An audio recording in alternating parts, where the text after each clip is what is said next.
ఈరోజు వీరయ్య చౌదరి గారి యొక్క హత్య జీర్ణించుకోలేకపోతున్నాం.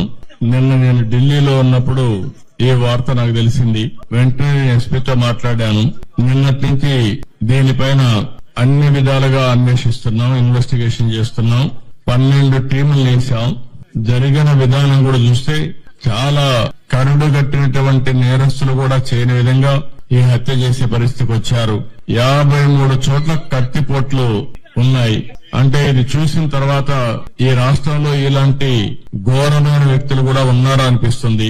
ఏది ఏమైనా 12 టీంలు పనిచేస్తున్నాయి.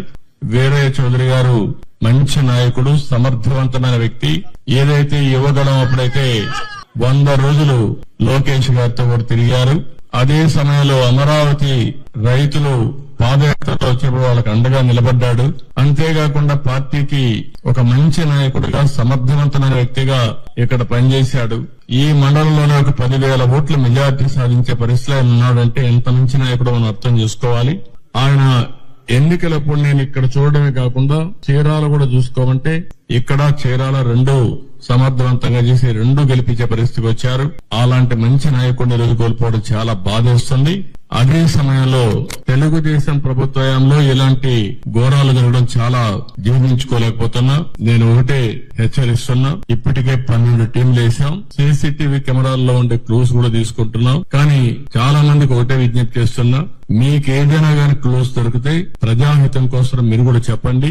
ఈ రోజు కాకపోయినా రేపైనా సరే ఎవరైతే ఇలాంటి తప్పుడు పనులు చేశారో వాళ్ళని పట్టుకోవడం 100% చేస్తాం. అది చేసే వరకు వదిలిపెట్టనని చెప్పి ఈ రోజు ఇక్కడ మీ అందరికీ తెలియజేస్తున్నా. కానీ ఒకటే హెచ్చరిక చేస్తున్నా, ఇలాంటి హత్యా రాజకీయాలు చేసే వ్యక్తులకు గాని, హత్యలు చేసే వ్యక్తులకు గాని ఒకటే హెచ్చరిక, ఇలాంటి తప్పుడు పనులు చేసిన మీరు కూడా చివరకు కాలగర్భంలో గడిచిపోతారు. గుర్తు పెట్టుకోమని హెచ్చరిస్తున్నా.